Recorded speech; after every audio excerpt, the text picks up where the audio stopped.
You know, our next guest from every roast since Dean Martin died. He is the best who ever did it, and now you will get to know the real roast master. His lovely and funny one-man show, Take a Banana for the Ride. The playbill is right here, is on Broadway starting August 5th. Get tickets at jeffrossbroadway.com. Please welcome Jeff Ross.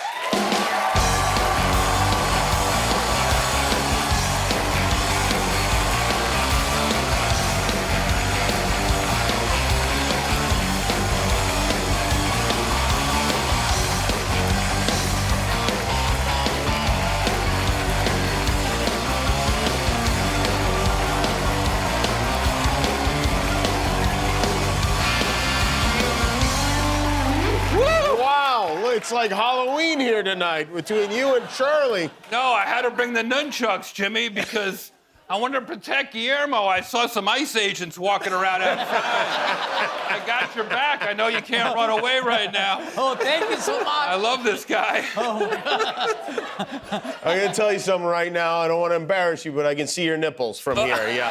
Yes, I am getting up. And they're in full effect, let me tell you, because this is a hot crowd. I can feel it.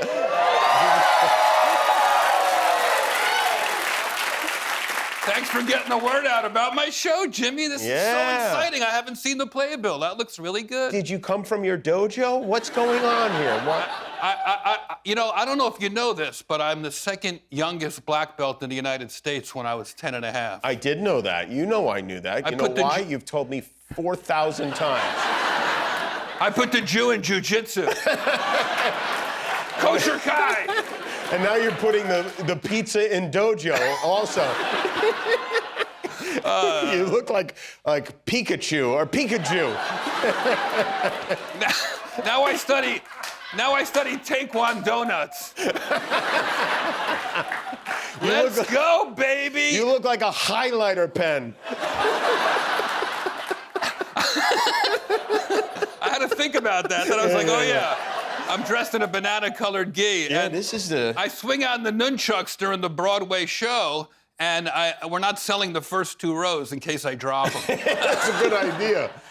Look at this. It's like a real Broadway show. This is very exciting because this is something, first of all, it is genuinely a beautiful show. It's not just funny. It's very sweet, very sad. You go through your story of your family, much of which is very sad. You go through, and you've been working on this for a long time.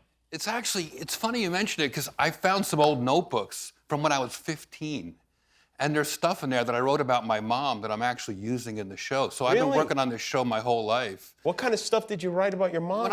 When my mom passed away, I don't know if people have this. I had dreams about her, that she would just come back to me. She passed away when I was, I think 14 or 15.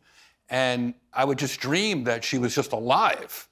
And we would just start laughing, like, could you believe we thought you were dead? Right. And then I'd wake up and realize what really happened. But all this stuff, and she was the one, she tried to smack me once for mouthing off, and I blocked it because she dragged me to karate school. I was getting bullied when I was a kid, and she dragged me to karate school, and I was terrible at first, and she was worried about me, and I was getting picked on at school, so she took me to this karate school in Newark, New Jersey, where all the kids just took turns beating me up.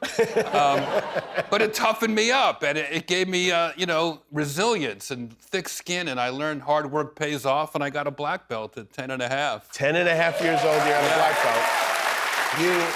Your dad was a real character also. My dad was a character. I love when you say character, because he really was. Yeah, right. Yeah. I hadn't heard his voice in 40 years. He passed away when I was a teenager, and I was digging and digging, researching the show, and I found an old video of him, and I realized he really was so funny, and I found some old pictures.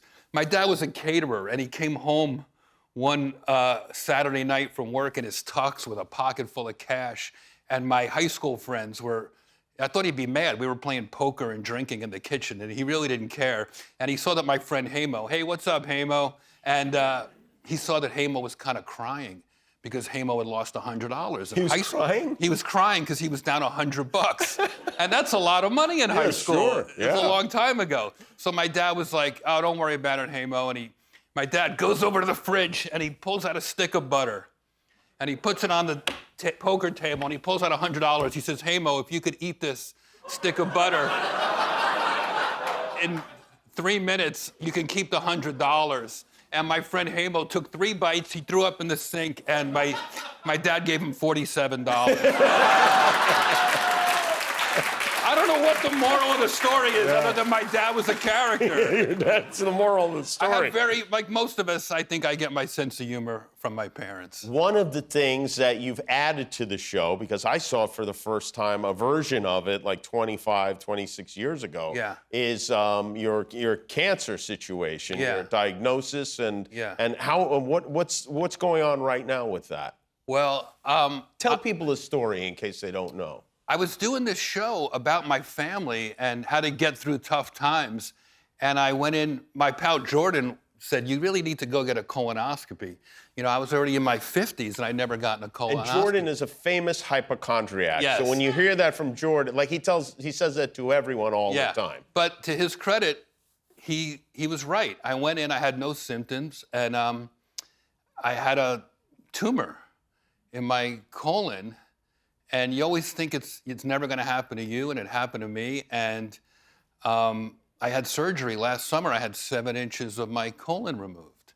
Now I have a semicolon. Thank you.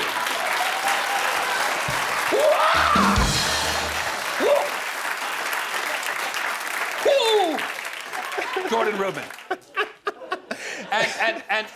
And you know, I had surgery, laparoscopic surgery, so I have holes around here, little holes, and I'm like 50 Cent. If instead of getting shot, he ate pastrami twice a week for 50 years.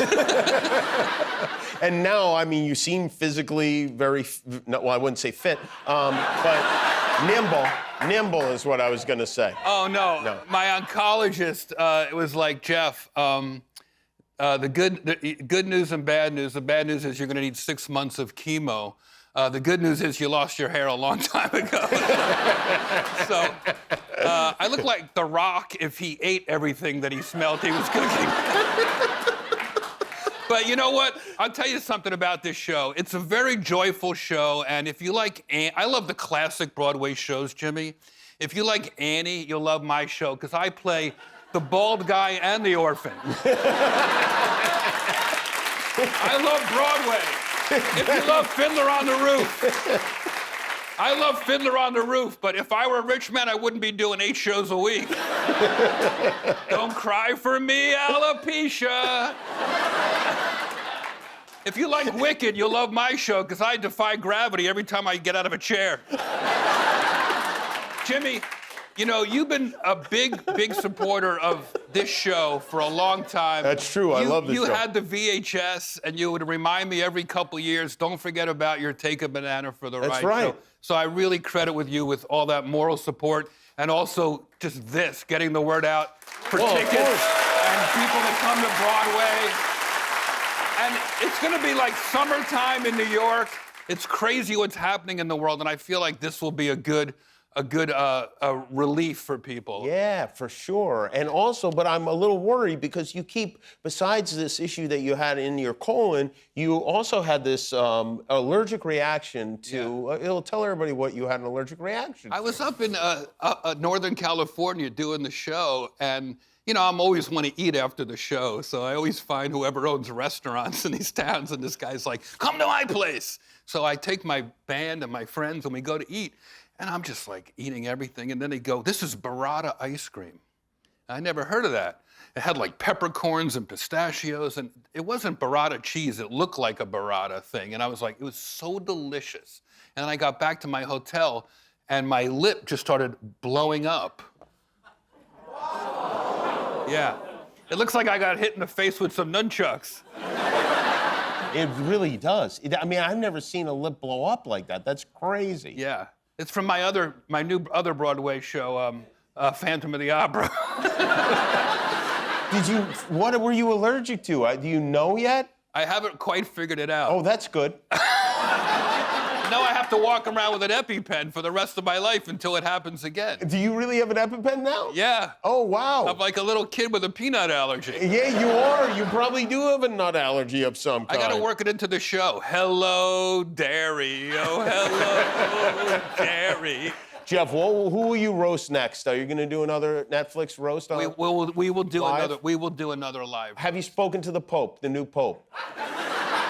You think I bet he's from Chicago, and people from Chicago can take a joke The usually. Pope would be the greatest possible roast. Yeah. Or the Ayatollah, I understand, is... Well, we better do it soon. Jeffrey Ross, everybody. Tickets to see Take a Banana for the Ride are available at jeffrossbroadway.com. Thank you, Jeff. We'll be back with Pixies. Guillermo, do you know how many subscribers we have on YouTube now? 20 million. That's right. Yeah, that's why we're wearing these glasses. Thanks for being a subscriber. If you're not, help us get to 20,000,001.